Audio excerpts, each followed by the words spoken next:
Bismillahir-Rahmanir-Rahim. Let us begin at the very beginning, because if we do not understand the language of the Qur'an, we will spend our entire lives debating something we have never truly read.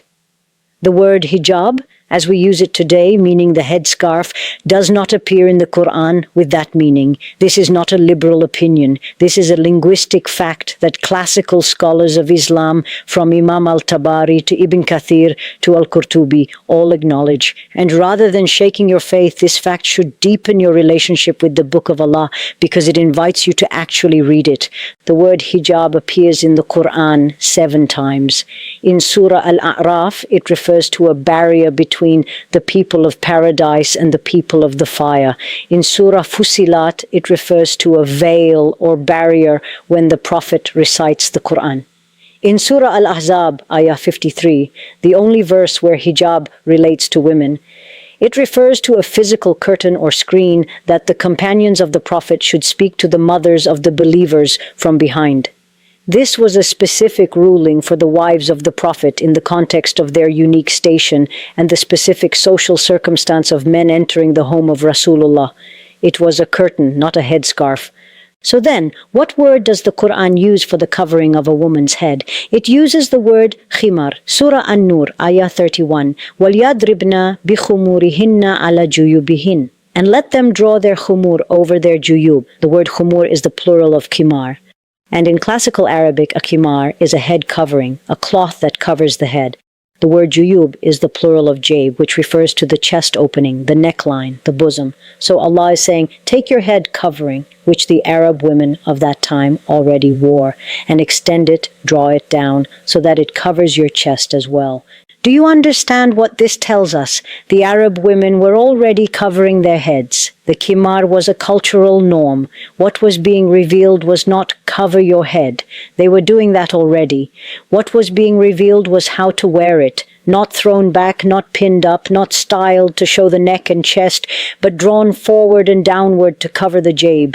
Allah was completing the covering, perfecting it, giving it divine intentionality. He was transforming a cultural habit into an act of worship. This is why the companion women, may Allah be pleased with them all, responded so immediately and so completely. It is reported in Al-Bukhari that when this ayah was revealed, the women of the Ansar tore their outer garments and wrapped themselves. They understood the command. They heard it clearly.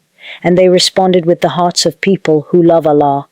They did not debate. They did not say, but my culture says otherwise. They heard their Lord and they obeyed. And then there is the word Jilbab, Surah Al-Ahzab, ayah 59, which we recited in our hook. The jilbab is an outer garment, a large wrap, a cloak, that covers the entire body over one's clothing. It is not the headscarf alone. It is the outer covering that a woman draws over herself when she goes out. The scholars describe it as what covers the head, the hair, the neck, and falls over the body. Some compared it to what we today might call an abaya, though that comparison is imperfect. The point is that the jilbab is the outer garment of going out, the garment of public presence, of moving through the world with dignity.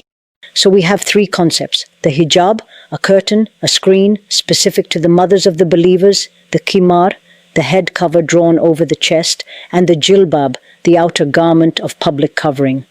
When we collapse all of these into a single word and argue about the hijab, we are flattening a rich, layered, carefully worded divine text into a bumper sticker. The Qur'an deserves better, and so do you. Allah chose every word in this book, every single word, and when He chose Khimar in one place and Jilbab in another, He chose them for a reason. Our job, our beautiful, lifelong, rewarding job, is to learn His language deeply enough to hear what He is saying. Now let us look at Surah An-Nur together, because this surah is extraordinary in its structure, and the structure itself is part of the message. Allah subhanahu wa ta'ala did not begin the system of modesty with a commandment to women. He began it with a commandment to men. Ayah 30 of Surah An-Nur. قُلْ لِلْمُؤْمِنَانَ يَغُضُّ مِنْ أَبْصَارِهِمْ وَيَحْفَظُوا فُرُوجَهُمْ. Tell the believing men to lower their gaze and guard their private parts. And only then, in Ayah 31, does He say, وَقُلْ لِلْمُؤْمِنَةِ يَغُضْنَ مِنْ أَبْصَارِهِنَّ وَيَحْفَظْنَ فُرُوجَهُنَّ. And tell the believing women to lower their gaze and guard their private parts. Allah addresses the men first. This is not accidental in the Quran. Nothing in the Quran is accidental. The divine sequence is a divine message. The first line of moral responsibility in a society of modesty is not the clothing on a woman's body. It is the discipline of the male gaze. It is the training of the heart to see people as souls, not as bodies. It is the understanding that the eyes are the pathway to the heart, and that what we look at shapes who we become. This is deeply counter-cultural, and not only in the West, but in many Muslim majority cultures as well, where the entire burden of modesty has been placed on women. Women are told, if you cover yourself properly, you will be safe. If something happens to you, we will ask what you were wearing. But Allah's framework is entirely different.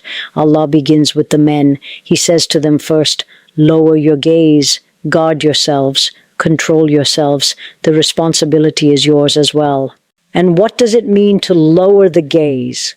The scholars explain that it does not mean staring at the ground wherever you walk. That would be impossible and impractical. It means to not stare. It means to look once, which is permitted because the first glance is unintentional, and then to turn away. It means to not linger. It means to not let the eyes feast on what they have no right to.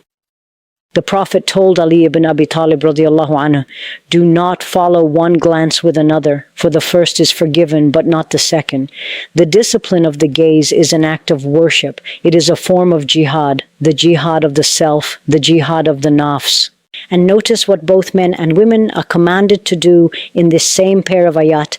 وَيَفَزُّ فُرُوجَهُمْ and وَيَفَزْنَ فُرُوجَهُنَّ, guard their private parts. The command to guard chastity is given to both.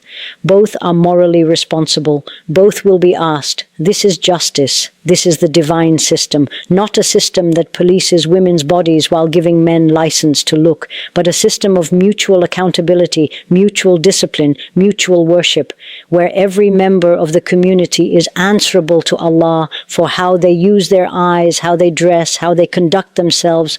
This is what the Quran says, and this is what we must return to, especially in our communities, because the moment we strip the obligation from men and place it entirely on women, we have not followed the Quran. We have followed culture. We have followed patriarchy. We have followed tradition, and we have left the balanced, just compassionate system that Allah designed. May Allah help us return to His words, not our assumptions. Continuing in Surah An-Nur, Ayah 31, Allah uses the word zeenah, adornment, beauty, ornamentation. He says, وَلَا يُبْدِنَا زَنَتَهُنَّ إِلَّا مَا زَهَرَ مِنْهَا, and they should not display their adornment except what is apparent thereof. And then He says, وَلْيَضْرِبْنَا بِخُمُورِهِنَّ عَلَى جُيُوبِهِنَّ, and let them draw their head coverings over their chests. And then He says they should not display their adornment, their zeenah, except in front of a specific list of people. Their husbands, their fathers-in-law, their sons, their brothers, their nephews, their women, their right-hand possessions, those male attendants who have no physical desire, and children who have not yet become aware of the private aspects of women. Now, what is zeenah? The scholars of Tafsir have discussed this extensively and beautifully. Al-Tabari says that zeenah is of two types: the natural adornment that Allah created, beauty of the face, beauty of the body, and the acquired adornment that a woman puts on, jewelry, kohl, clothing, perfume. The majority of scholars hold that what is apparent, and therefore permissible to show, is the face and the hands, though there is a minority view that even these must be covered. Ibn Abbas radiallahu anhu said that what is apparent refers to kohl and the ring, meaning the face and the hands. Ibn Masud radiallahu anhu held a stricter view.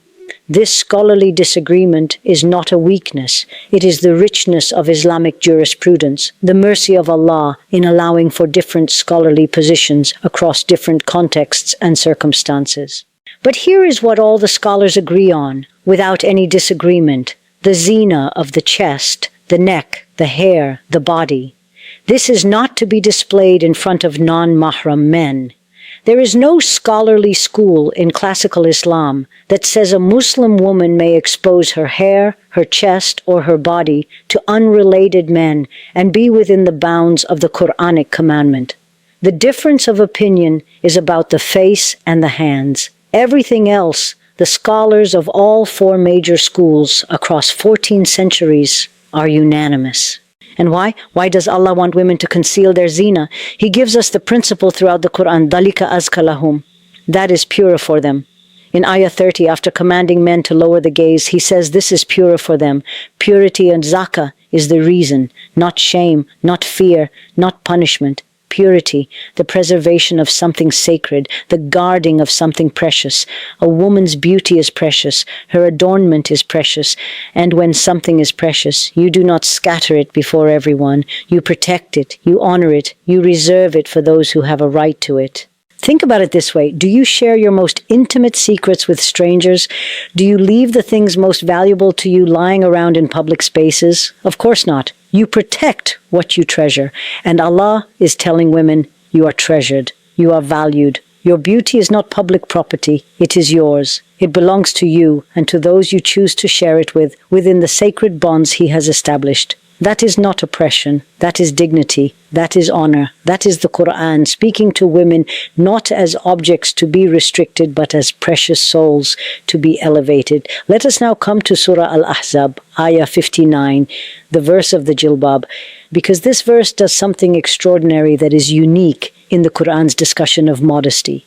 Allah does not only give the command, He gives us the illah, the reason, the wisdom, the cause. He says, ذَلِكَ أَدْنَى أَنْ يُرَفْنَ فَلَا يُدَيْنَ. That is more suitable that they will be known and not be harmed. B. Allah says, cover yourselves so that you will be recognized, yurafna, and so that you will not be harmed, yudain.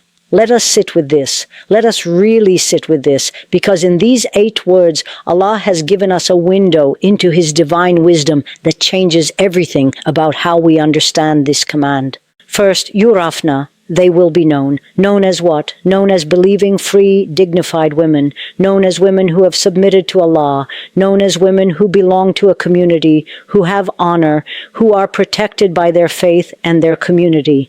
In 7th century Arabia, the context was specific. Free Muslim women needed to be distinguished from slave women, not because slave women deserved disrespect, they did not, but because the social structure of the time meant that free Muslim women moving through public spaces in the Jilbab would be recognized as women of the Muslim community and would be afforded the protection that recognition brought. The hypocrites and those with disease in their hearts would harass women they perceived as vulnerable or unprotected. The Jilbab was a visual declaration. This woman is not alone. She belongs to Allah. She belongs to this community. Do not touch her.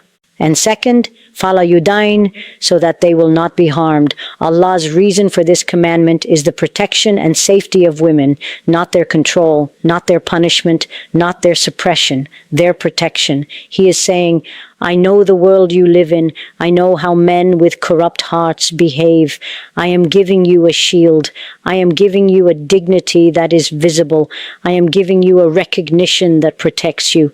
Now, and this is critical, some people read this verse and say, see, the hijab is only about the context of 7th century Arabia. It's not for today. This is a misreading, and here is why. The illah, the reason, does not negate the ruling. When the reason is still present, the ruling remains. And has the harm to women disappeared from the world? Have women stopped being harassed, assaulted, objectified, exploited? If anything, the world of today, with its hypersexualization of the female body, its commodification of women's beauty, its reducing of women to their physical appearance, makes the wisdom of the Jilbab more relevant, not less. The Jilbab says, I am more than my body, I am more than my hair, I am more than the sum of my physical features. When you look at me, you will not first see an object of desire.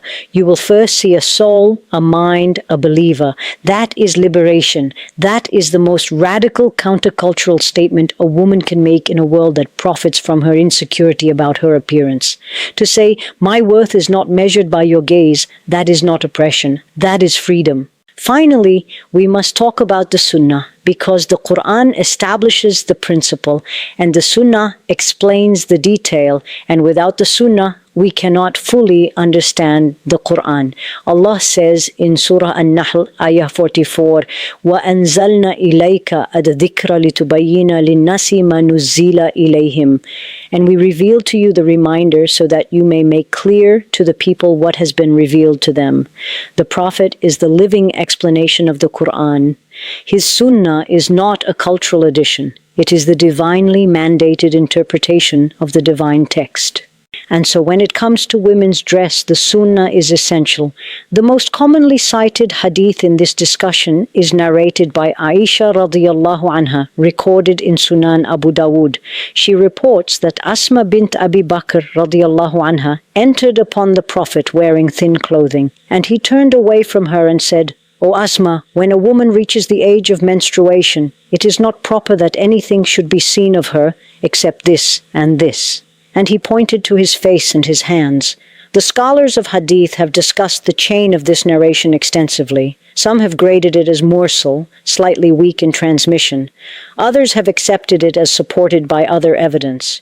But even those who question its precise wording acknowledge that its meaning is consistent with the entirety of Islamic evidence. The face and the hands, according to the majority view, are what is permitted to remain uncovered, and everything else must be covered. Furthermore, we have the Sunnah of the companions, the women around the Prophet. When the verse of the Khimar was revealed, Aisha radiyallahu anha tells us in Al-Bukhari that the women of the Ansar tore their wraparound garments and used them as head coverings. This was the response of the companions, immediate, complete, joyful obedience. And the Prophet saw this and did not correct them. He did not say, "You've gone too far." He did not say, "I only meant the chest." His silence was approval. His approval was Sunnah, and the Sunnah is evidence. We also have the hadith about the woman in Ihram during Hajj and Umrah, where the Prophet said a woman in Ihram should not cover her face with the niqab, nor her hands with gloves. This hadith is significant in the fiqh discussion because it implies that outside of Ihram, these coverings were the norm. You cannot be told not to wear something during Ihram unless wearing it was normal outside of Ihram. And then there is the Sunnah of adornment itself. The Prophet did not forbid women from being beautiful. He did not command them to be plain or dull or without joy. He wore beautiful clothing himself and encouraged it. The Sunnah of modesty is not the Sunnah of ugliness or self-erasure. Muslim women are permitted, encouraged, to be beautiful for their husbands, to take care of themselves, to enjoy the blessings of adornment. The commandment is about where that beauty is displayed and in whose presence. Within the sanctity of the mahram world, the world of husband and family, a Muslim woman can be fully herself, fully adorned, fully vibrant. The covering is not about hiding who she is. It is about choosing who gets to see her. This is the Qur'an. This is the Sunnah. Together, they paint not a picture of oppression, but of honor, not control, but protection. Not silence, but the most eloquent statement a woman can make. I cover not because I am ashamed of my beauty, but because I know my beauty is sacred. I cover not because I am less than, but because I am more than. I cover not for any human being, but for Allah, and anything done for Allah is an act of worship, an act of love, an act of the highest and most profound freedom a soul can know. May Allah grant us the understanding of His book. May He make us among those who hear the word and follow the best of it. And may He accept from us every sincere step we take toward Him, however small, however trembling, however late.